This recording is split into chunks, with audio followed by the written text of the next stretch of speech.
A fishing organization in Indonesia has expressed concern over Japan's plan to discharge nuclear-contaminated water into the ocean.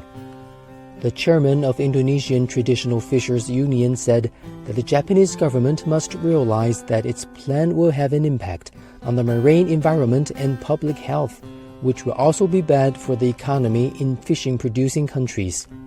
Menurut kami, kajian yang dilakukan oleh Badan Atom Internasional yang juga tadi diinfokan, bahkan sudah mengeluarkan satu dalam tanda kutip izin bagi Jepang untuk membuang limbah nuklir ke laut.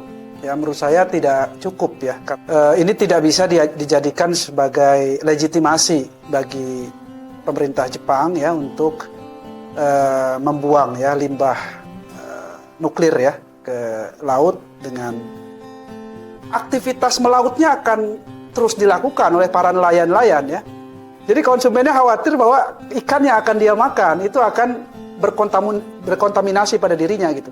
Nah ini tentu saja akan berakibat buruk bagi perekonomian di negara-negara produsen ikan seperti di Asia Tenggara ini, khususnya di Indonesia.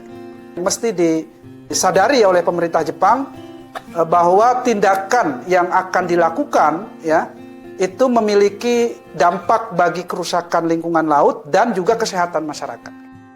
Indonesian Traditional Fishers Union is a traditional fishing organization in Indonesia that advocates for the interests of traditional fishermen and the protection of the ocean ecosystem.